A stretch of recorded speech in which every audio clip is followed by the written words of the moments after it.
Baik, selamat pagi. Hari ini kita akan bahas tentang bea materai ya. Bea materai sesuai dengan undang-undang baru kemarin baru keluar ya kan ya. Berlaku mulai 1 Januari 2021 menggantikan undang-undang yang lama. Undang-undang yang lama yang sudah berlaku dari tahun 1985. Hari ini kita akan bahas nanti di undang-undang yang baru ini apa sih yang baru, ya, apa sih yang berubah dari undang-undang yang lama itu. Gitu kan ya. Jadi kemudian isu-isu apa nanti yang ada di undang-undang bea materai baru ini yang perlu kita perhatikan ya. Lalu nanti kita akan lihat juga bagaimana mekanisme dan cara menghitungnya, menghitung bea materai yang baru ini. Lalu nanti kita lihat juga objek bea materainya ya. Apa aja yang kena materai dan apa yang bukan materai ya. Kemudian juga ini ada sedikit yang agak ramai kemarin di internet ya kan ya, sampai banyak orang bikin petisi ya, petisi untuk membatalkan salah satu pasal di dalam undang-undang bea materai. Itu terkait apa? Terkait pengenaan materai atas transaksi saham. Nah, itu seperti apa itu sebenarnya pengaturannya di dalam undang-undang ini dan bagaimana ketentuannya yang sebenarnya kita akan lihat hari ini, oke? Nah, sebagai pembuka, kita tentu baiknya kita coba bahas dulu apa sih sebenarnya bea materai itu, ya kan ya? Apa sih sebenarnya bea materai itu, ya? Nah, apa benar gitu ya bahwa dokumen misalkan yang ada isinya surat perjanjian itu hanya sah, legal hanya kalau sudah ditempeli bea materai. Jadi ada tidaknya bea materai ditempelin di dalam dokumen misalkan suatu perjanjian gitu tidak menentukan bahwa isi perjanjian itu menjadi otomatis tidak sah atau menjadi tidak berlaku gitu ya. Tidak mempengaruhi apakah dia akan absah atau tidak absah ya. Nah, itu dari mana? Nah, itu bisa kita lihat, itu ada diatur di pasal 1320 ya, Undang-Undang KUH Perdata ya, KUH Perdata ya. Pasal 1320. Di sana diatur apa saja yang menentukan sah atau tidaknya suatu perjanjian. Nah, apa sebenarnya yang diatur di sana? Nah, ternyata pasal 1320 ini itu mengatur ada 4 poin, ya, ada 4 hal yang menentukan apakah suatu perjanjian itu menjadi sah atau tidak. Apa saja itu? Nah, ini dia, ya. Yang pertama itu adalah bahwa para pihak yang melakukan perjanjian itu melakukan bersepakat, gitu ya. Oke, kemudian yang kedua itu adalah syaratnya supaya suatu perjanjian itu bisa sah itu bahwa orangnya harus cakap. Nah, gitu ya. Cakap itu maksudnya cukup mengerti lah, ya. Dia mengerti apa yang dia bicarakan, dia mengerti apa yang disepakati. Kemudian yang ketiga itu adalah bahwa perjanjian itu mencakup suatu hal tertentu, gitu ya, mencakup suatu hal tertentu. Artinya apa? Bahwa apa yang diperjanjikan itu di dalam suatu surat perjanjian itu objeknya harus jelas. Nah, yang keempat, yang terakhir, yang menentukan suatu perjanjian itu sah atau tidak, itu adalah bahwa dia harus mencakup hal yang halal atau legal. Nah, gitu ya. Nah, ini artinya apa? Bahwa setiap perjanjian yang dilakukan di negeri ini, di Indonesia gitu, tidak boleh menyangkut sesuatu hal yang melanggar undang-undang. Oke? Nah, jadi 4 inilah ternyata yang menentukan sah atau tidak sahnya suatu perjanjian. Sepakat, catat, menyangkut hal tertentu, dan halal atau tidak melanggar ketentuan di Indonesia. Dari sini kita bisa lihat ya. Dari sini bisa kita lihat tidak ada satupun yang menyebutkan bahwa meterai adalah syarat sahnya suatu perjanjian. Ya, artinya apa? Suatu perjanjian ditempeli meterai atau tidak ditempeli meterai tidak menentukan atau tidak mempengaruhi sah atau tidaknya suatu perjanjian. Yang menentukan hanya yang 4 ini aja. Kalau 4 ini sudah dipenuhi, maka dia sah, legal ya. Perjanjian itu sah. Jadi biaya meterai itu adalah pajak atas dokumen. Ya, ini dia. Biaya meterai adalah pajak atas dokumen. Artinya apa? Ya ini pajak, semata-mata pajak gitu. Artinya negara ingin mengenakan pajak atas dokumen sebagai objek pajak dalam hal ini, dan ditentukan di dalam undang-undang ya, ditentukan dalam undang-undang. Artinya bisa dipaksakan kalau orang tidak mau gitu kan ya. Kalau orang mau menghindar ya bisa dipaksakan ya, sebagaimana pajak pada umumnya seperti misalkan PPH, PPN atau PBB gitu ya. Jadi pajak adalah pajak atas dokumen. Kalau PPH pajak atas penghasilan gitu kan ya. Kalau PBB pajak atas bumi dan bangunan gitu ya. PKB pajak kendaraan bermotor yang setiap tahun kita bayar itu pajak atas kepemilikan kendaraan bermotor gitu kan ya. Nah jadi artinya biaya meterai pajak atas dokumen. Kalau kalian membuat atau menerima suatu dokumen yang merupakan objek biaya meterai sebagaimana diatur di dalam undang-undang dari nomor 10 tahun 2020, ya harus bayar pajak. Nah gitu aja ya, sesederhana itu. Sekarang kita mau lihat tarifnya ya, tarif dari biaya meterai ini yang baru ya. Kita tahu tarif yang baru ini adalah Rp10.000 ya, Rp10.000 flat. Artinya apa? Tarif tetap ya. Hanya satu tarif ya, tarif tunggal, dan tarif dia tetap 10.000, tidak ada tarif yang lain ya. Berbeda misalkan dengan undang-undang biaya meterai yang lama ada 2 ya, ada itu tarif meterainya ada 3.000, ada 6.000 ya. Jadi sekarang lebih sederhana, kita bisa lihat di sini ya, undang-undang yang baru ini lebih sederhana, dan memang itu salah satu tujuannya undang-undang biaya meterai ini dibuat yang baru ini. Salah satu tujuannya adalah untuk lebih sederhana gitu ya. Nah itu bisa kita lihat dalam penentuan tarif yang cuma satu tarif tunggal, tarif tetap ya 10.000. Oke, nah jadi mulai 1 Januari 2021 meterai tempel yang lama yang 3.000 dan 6.000 itu sudah tidak masih boleh sih dipakai ya.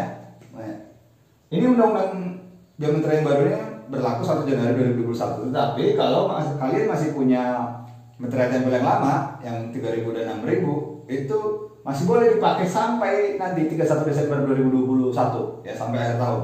Jadi kalau kalian masih punya stok di rumah gitu. Tapi kalau mau beli di kantor pos misalkan sekarang meterai, nggak akan ada lagi yang 3.000 atau 6.000 ya.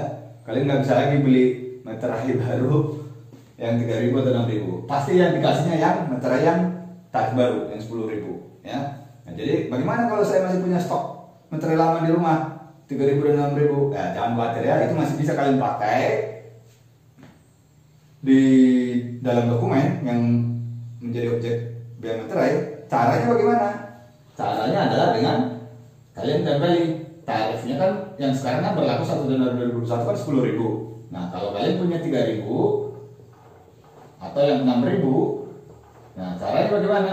Kalau yang 3.000 ini kalian harus tempelin 3 meterai ya, jadi 3 kali 3.000 berarti 9.000. Di bawah 10.000 dong ya nggak apa-apa, masih boleh ya, ketentuannya sudah diatur demikian, boleh ya. Meskipun ini di undang-undangnya disebutinnya bahwa ini 3 kali 3.000 sama 9.000 masih di bawah 10.000 ya boleh gitu ya. Lalu kalau yang 6.000 bagaimana? Nah ini boleh kalian kombinasikan, satu yang 6.000 dan satu yang 3.000 sama ya jumlahnya. Jadi 9.000, masih di bawah 10.000 juga. Oke, nggak apa-apa, itu tetap diakui sampai dengan 31 Desember nanti ya. Lalu bagaimana kalau saya hanya punya 6.000, tidak punya 3.000 ya? Nah, kalau demikian, nah ini berarti harus 2 kali ya. Meterai yang 6.000-nya harus ditempelin 2. Nah, berarti jadi berapa? 12.000 ya. Lebih dong dari 10.000. Iya, benar ya. Jadi memang dalam hal demikian, kalau kalian punya stok meterai lama hanya 6.000, harus tempelin 2, itu sudah lebih dari tarif yang sebenarnya berlaku tahun ini, yaitu 10.000, lebih 2.000 ya. Anggaplah ini ya, apa itu namanya, donasi lah kepada negara gitu ya, 2.000 dari meterai ini. Oke, kita lanjutkan lagi ya. Jadi apa saja yang dikenai biaya meterai ya, apa yang wajib kena biaya meterai atau biasa kita sebut dengan objek biaya meterai ya. Ada 2, yaitu dokumen perdata dan dokumen yang akan digunakan sebagai alat pembuktian di pengadilan ya. Nah, yang pertama dokumen perdata ya, dokumen yang berkaitan dengan hal perdata gitu ya, yaitu terkait antara individu ya, kepentingan antara individu perdata gitu ya, beda dengan pidana.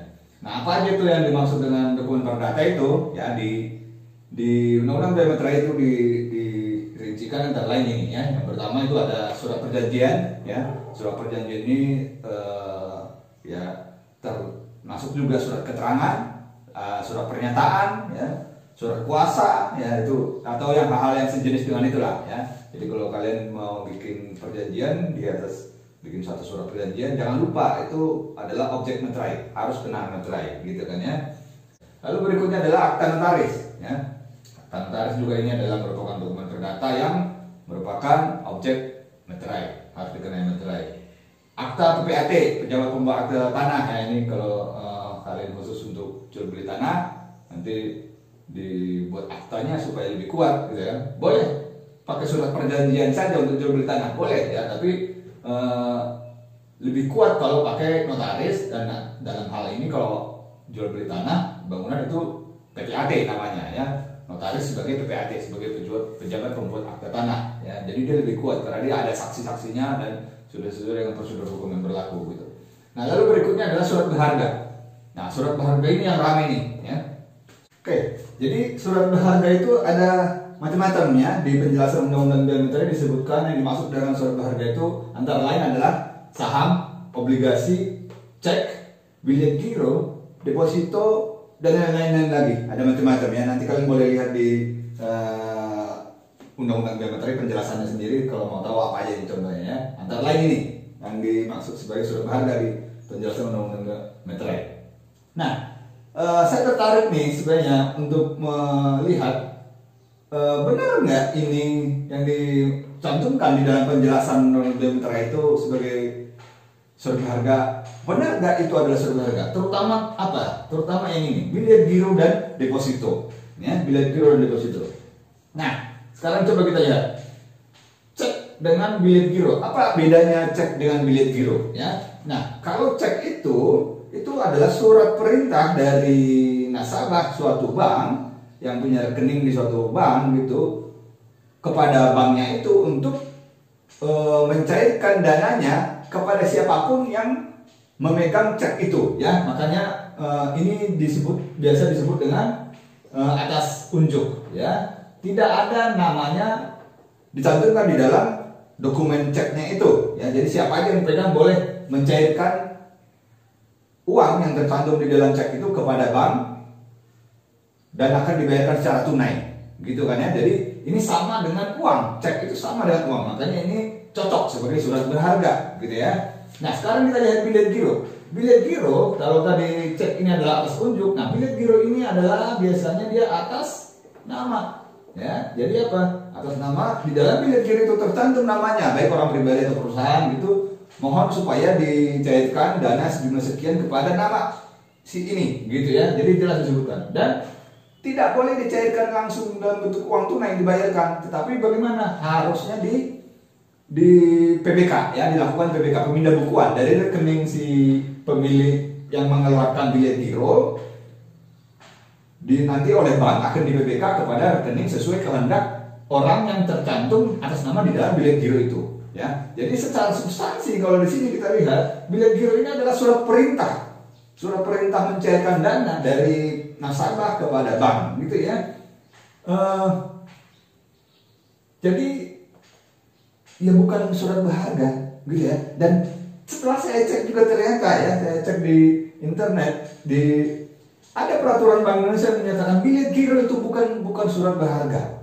Ya. Nah ini yang saya juga agak bingung ya, Bagaimana nih undang-undang biaya materai kok? Undang-undang biaya materai mencantumkan bilet giro sebagai contoh atau yang masuk surat berharga antara lain salah satunya bilet giro, gitu ya. Padahal ada jelas peraturan Bank Indonesia menyatakan bahwa bilet giro bukan surat berharga. Ya. Nah bagaimana itu yang sebenarnya saya juga bingung, nggak tahu, mungkin kalau kalian ada punya pendapat bagaimana atau komentar atau mana yang benar, mungkin saya keliru mengartikannya, silakan nanti kalian boleh tulis di kolom komentar, gitu ya. Nah, kemudian tentang deposito. Nah deposito ini pun menarik ternyata ya. Setelah saya telusuri kemudian pelajari lebih jauh, ternyata deposito ini juga ada dua macam ya. Ada juga yang mirip seperti ini, yang atas unjuk, ada juga yang atas nama ya. Jadi deposito itu ada dua macam juga ya. Ada yang atas unjuk dan ada yang atas nama ya. Jadi dengan demikian artinya kalau atas unjuk itu dia tidak ada namanya dicantumkan di dalam kertas dokumen sertifikat deposito itu ya. Nah kalau dia atas unjuk artinya siapapun yang pegang sertifikat kertas dokumen deposito itu pada saat jatuh tempo dia boleh mencairkan jumlah yang tercantum di dalam deposito tersebut. Beda dengan atas nama ya. Kalau yang sertifikat deposito atas nama itu hanya yang nama yang tercantum di dalam deposito itu yang berhak untuk mencairkan dananya pada saat jatuh tempo, gitu kan ya. Nah jadi dari situ kita bisa lihat kalau yang atas unjuk, sekali lagi ini memang cocok seperti mirip seperti cek, gitu kan ya. Yang atas unjuk dia memenuhi kriteria sebagai sebagai surat berharga. Tetapi kalau yang atas nama sejatinya dia lebih cocok ini bukan sebagai surat berharga tetapi sebagai tabungan ya, sebagai tabungan ya. Jadi merupakan bukti simpanan uang nasabah di bank, gitu ya. Kalau yang deposito atas nama ya, tapi kalau yang atas unjuk tadi sekali lagi dia memang cocok ya, memenuhi kriteria sebagai surat berharga, sama seperti bilet cek yang merupakan atas unjuk. Nah, kemudian adalah dokumen yang akan dipakai sebagai alat pembuktian di pengadilan. Nah, jadi ini maksudnya adalah dokumen apapun kalau suatu saat akan digunakan sebagai alat bukti di pengadilan, misalkan terjadi perkara gitu, maka dokumen tersebut meskipun semula bukan merupakan dokumen perdata yang merupakan objek bea materai, menjadi objek bea materai, gitu ya. Nah, contohnya apa itu? Ya apa aja, misalkan apa? Pembukuan di perusahaan lah. Ya, pembukuan di perusahaan itu secara umum bukan objek bea materai, tetapi kalau pembukuan itu kemudian terjadi perselisihan perkara gitu ya, lalu pergi ke pengadilan negeri misalkan, lalu dokumen pembukuan itu mau dijadikan sebagai alat bukti, nah itu harus dimeterai dulu, ya, harus dilunasi dulu meterainya ya. Mekanismenya macam-macam, bisa dengan pemeteraian kemudian dan lain-lain ya, atau sekarang bisa pakai SSP sekarang ya. Oke. Nah, kemudian setelah surat berharga ada satu lagi nih yang juga cukup penting, yaitu tanda terima uang ya. Tanda terima uang dengan jumlah uang itu lebih dari 5 juta rupiah ya, lebih dari 5 juta rupiah ya. Nah, ini kwitansi misalkan atau tagihan listrik, tagihan telepon, apapun kalau jumlahnya lebih dari 5 juta ya. Artinya kalau di bawah 5 juta ya tidak kena meterai ya. Nah, ini beda dengan undang-undang meterai yang lama ya. Undang-undang meterai yang lama itu sampai dengan 250.000 itu tidak kena meterai gitu kan ya. Tapi kemudian dari 250.000 sampai 1 juta kena meterai 3.000 gitu kan ya. Lalu dari 1 juta ke atas itu kena meterai 6.000. Itu dulu undang-undang meterai yang lama. Nah, kalau sekarang satu aja batasannya, yaitu 5 juta. Kalau di bawah 5 juta tidak kena meterai, di atas 5 juta berapapun gitu kena meterai 10.000 ya. Oke. Sekarang kita lanjut. Nah, sekarang kita mau lihat apa aja yang dokumen yang tidak dikenai bea materai. Ya, berarti ini negatif list. Ya, negatif listnya. Ya. Yang pertama kita bisa lihat ini masih sama dengan undang-undang materai yang lama ya. Dokumen terkait lalu lintas orang,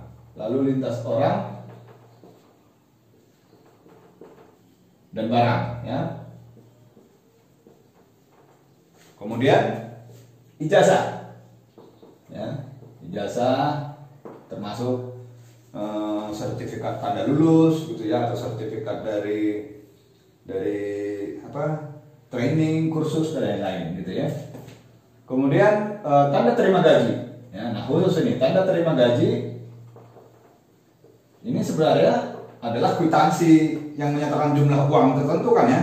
Kalau di daftar positif tadi, positif list yang tadi, ini sebenarnya termasuk salah satunya adalah tanda terima uang gitu kan ya, tanda terima uang dengan jumlah lebih dari 5 juta gitu ya. Tapi khusus kalau tanda terima uang itu adalah atas pembayaran gaji, maka itu menjadi tidak kena meterai gitu ya.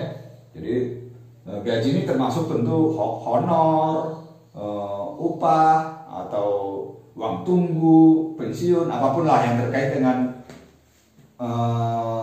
penggantian dari tenaga kerja. Nah, gitu maksudnya ya. Jadi kalau tanda terimanya adalah atas itu, maka berapapun nilainya tidak kena meterai. Gitu ya. Lalu kemudian juga adalah kwitansi pajak, ya, kwitansi pajak dan tanda terima untuk internal organisasi, ya. Kalau internal organisasi juga tidak kena ya. Internal organisasi. Jadi kalau misalkan kantor pusat dengan kantor cabang gitu ya, ada transfer uang lalu ada tanda terimanya, itu tidak kena meterai. Oke.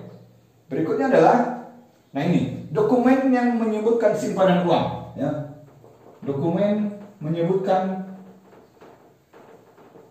simpanan uang atau surat berharga, ya. Jadi dokumen yang menyatakan simpanan uang atau surat berharga. Jadi surat berharga pun kalau disimpan lalu ada dokumen yang menyebutkan tentang penyimpanannya, itu tidak dikenai meterai, gitu ya. Nah, dokumen yang menyebutkan tentang simpanan uang itu apa? Misalkan tabungan, ya kan? Tabungan, baik itu rekening tabungan biasa, simpedes, apalah, terserah namanya ya. Nah ini yang jadi juga saya masih bingung ya. Simpanan uang harusnya deposito itu termasuk simpanan uang atau tidak? Ya, deposito itu simpanan uang atau tidak? Nah, kalau yang saya pahami, iya, deposito ini adalah termasuk simpanan uang. Harusnya berarti negatif list dong. Tetapi, nah itu tadi sekali lagi di positif list kita udah lihat tadi salah satunya yang disebutkan di situ surat berharga, di penjelasan dalam dokumen disebutkan bahwa antara lain itu deposito. Ya, nah, jadi bagaimana yang benar nih? Deposito ini objek bea meterai atau tidak? Nah itu secara ketentuannya sih dalam prakteknya memang yang saya tahu deposito memang dikenai meterai. Kalau kita pergi ke bank mau buka deposito pasti diminta meterai sama orang bank, ya kan? Nah, tetapi itu tadi kalau kita mau sebenarnya pengaturannya lebih bagus gitu aja ya. Kalau memang kena ya diatur yang bagus lah gitu ya. Kalau nggak kena ya udah jangan dipaksain kan gitu ya. Nah, apalagi dengan sekarang teknologi perbankan juga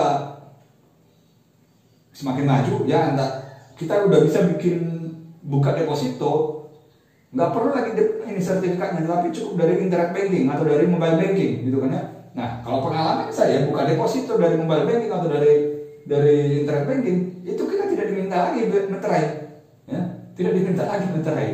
Nah ini bagaimana, apakah ya mungkin karena memang ketentuan pelaksanaan dari meterai elektronik pun belum keluar ya, saya nggak tahu nanti mungkin kalau nanti keluar ketentuannya mungkin akan dikenain atau tidak atau bagaimana. Oke. Nah berikutnya adalah tadi tanda pembagian keuntungan ya, tanda pembagian keuntungan ya. Kalau ada pembagian keuntungan berupa dividen, berupa bunga, berupa imbal hasil dari suatu berharga itu tidak kena meterai ya. Dan lain-lain, masih ada beberapa lain lagi, nanti kalian boleh lihat di undang-undang meterai ya. sendiri. Pihak yang terutang, ya, pihak yang terutang. Siapa yang harus membayar meterai itu? Nah, gitu ya. Nah, ini kita bisa lihat. Ya, yang pertama, kalau dokumennya dibuat sepihak, artinya apa? Misalkan surat pernyataan, nah, tadi ya, surat keterangan, surat kuasa, nah gitu kan, hanya satu pihak yang membuat dokumen tersebut, maka yang menerima, gitu ya. Ya, misalkan surat keterangan, surat pernyataan tadi ya, setelah dibuat lalu diserahkan kepada pihak yang meminta surat keterangan tersebut atau surat pernyataan tersebut. Nah, berarti yang terutang di sana adalah yang menerimanya, ya. Nah, ini yang dalam prakteknya juga kadang-kadang berbeda, ya. Oke, nah berikutnya adalah kalau dibuat oleh dua pihak, ya, dua pihak atau lebih, ya, dua pihak atau lebih, misalkan perjanjian, gitu ya, jual beli kan, satu untuk penjual, satu untuk pembeli, kan gitu ya. Nah, ini tentu masing-masing pihak terutang atas dokumen yang dia terima, gitu ya. Jadi dua-duanya harus ditempeli meterai dan atas dokumen yang dia terima dia bayar sendiri. Oke. Nah, tapi meskipun demikian disebut,